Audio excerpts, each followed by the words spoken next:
What's good? We back with some NBA talk. It's the Boxing Clinic and more. And don't let the name fool you. We talk more than boxing. And talking about the Los Angeles Lakers and the new look. And I know LeBron hasn't officially assigned to Lakers, but I believe it will happen. I don't think he will. He will pull a DeAndre Jordan. But I'm gonna go out on a limb and say the Los Angeles Lakers are going to be the second best team in the Western Conference, as constructed, without a Kawhi Leonard. Only thing that really scares me about the Lakers was not retaining Julius Randle or getting DeMarcus Cousins. That's the only thing that scares me about them. I don't know if they're going to bring back Brook Lopez. I'm not sure about that situation. But that's the only thing that worries me about them potentially going up with with the other teams. I'm not even talking about Golden State, but as far as the Rockets, if and when they bring back Capella, and the Thunder with Steven Adams as well, and Nerlens Noel in the center position.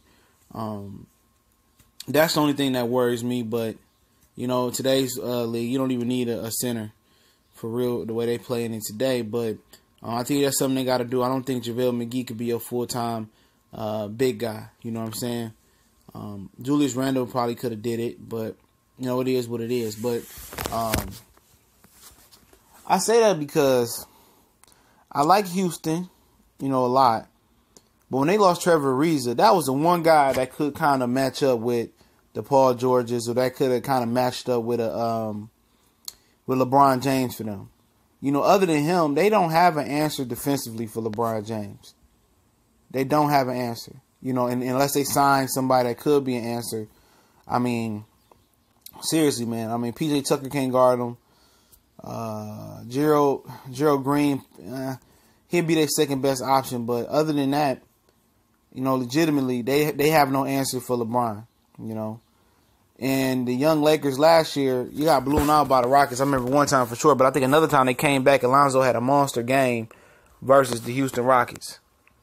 You know, and I think the Rockets won't get better next year. They won't get better. James Harden, he could get better.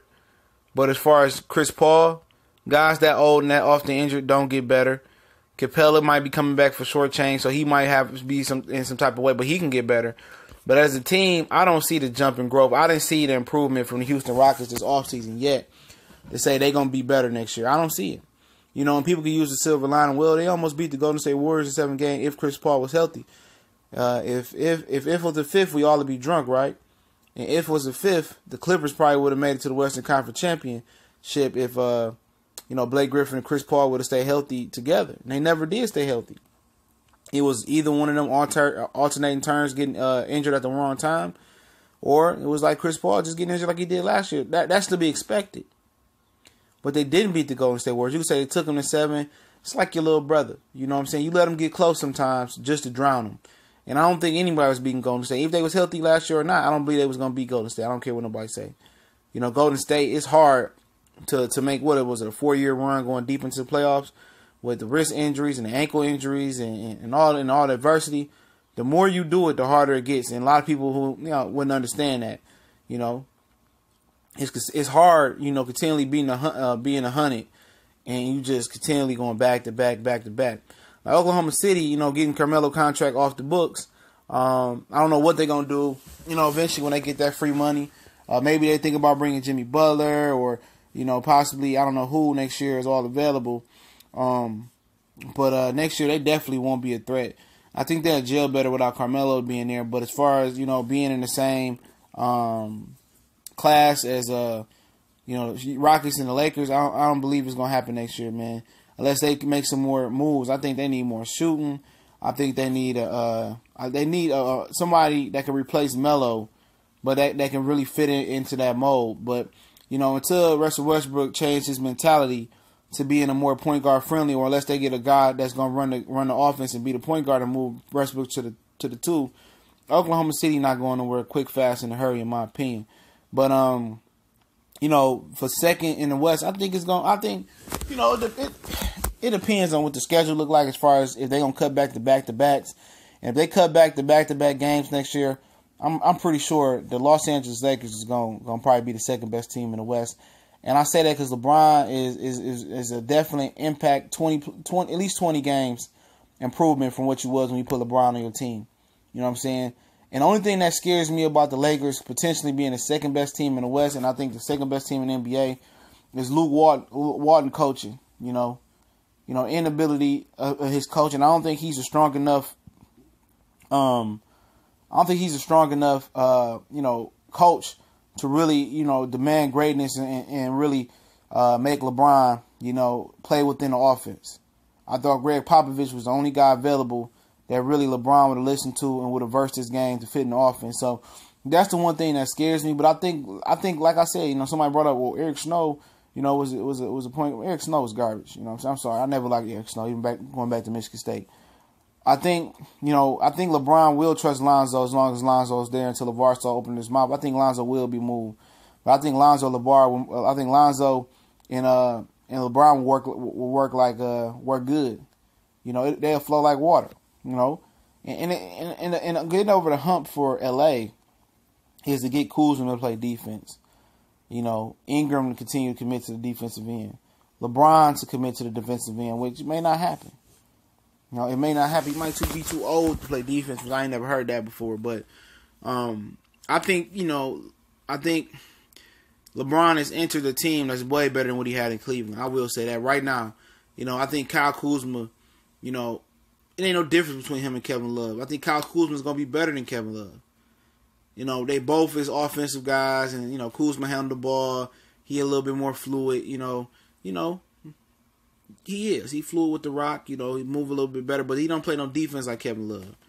If he commit to the defensive end to the floor, Lakers could be a problem. I think Lonzo's better than George Hill and Clarkston and J.R. Smith. I think Brandon Ingram is better than has potential to be better than everybody on Cleveland team last year besides LeBron. And that's gonna be the real key for the Lakers.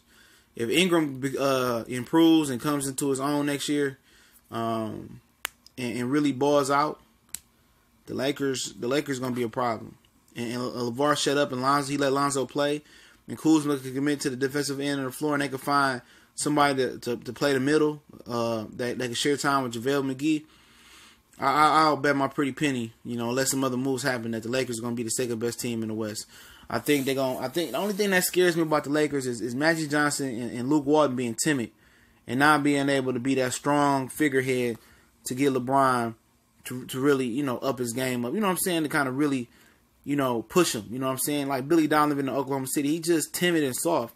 Maurice Cheeks, when he was on the bench, he was assistant coach. He was too timid and soft. Scott Brooks was too timid and soft. LeBron and Westbrook need a strong coach. And that's the only thing that scares me about the Lakers. I know they got Lance Stevenson and they got Rondo, who probably can get into LeBron's head and probably, help LeBron be mentally stronger and really play within the offense. Rondo is probably going to be the ticket to that team.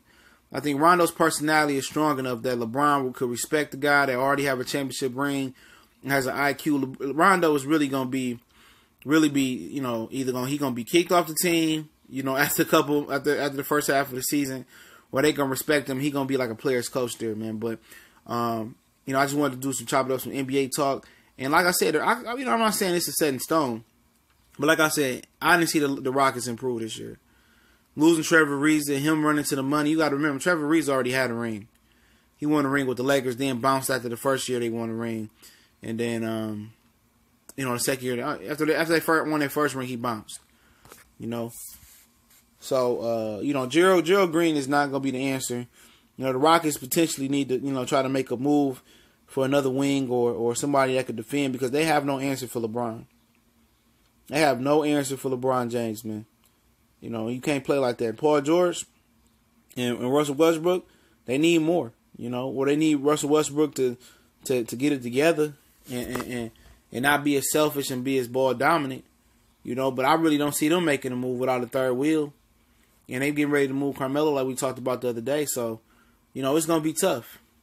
It's legitimately going to be tough. And, like I said, man, I just see the Lakers being a second clear favorite. I know people like New Orleans. I know some people like Minnesota, Denver. I think Denver got a dark horse. I think Denver may be better than Oklahoma City next year.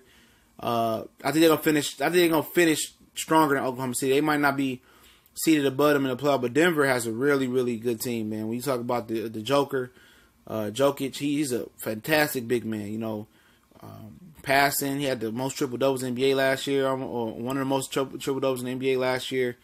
No, post play, can shoot. I mean, they got rid of Wilson Chandler. They got Michael Porter Jr.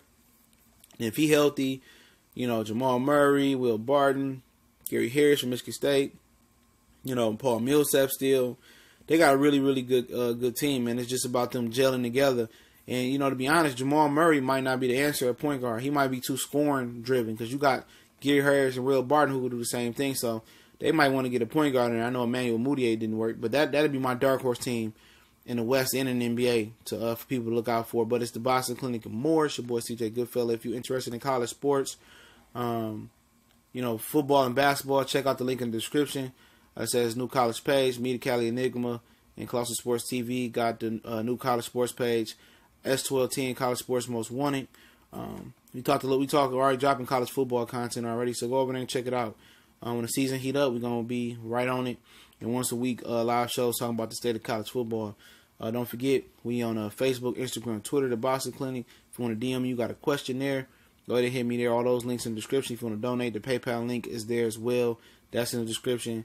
Also, subscribe and hit the bell icon so you know we upload and go live. We will go live at least once or twice a day. I'm shooting for at least 2 or 3, but maybe once for sure. And share the videos. Most definitely appreciate it. My business email is in the description. If you want to collab on a video or you got a business venture or a proposal, go ahead and hit me up on email.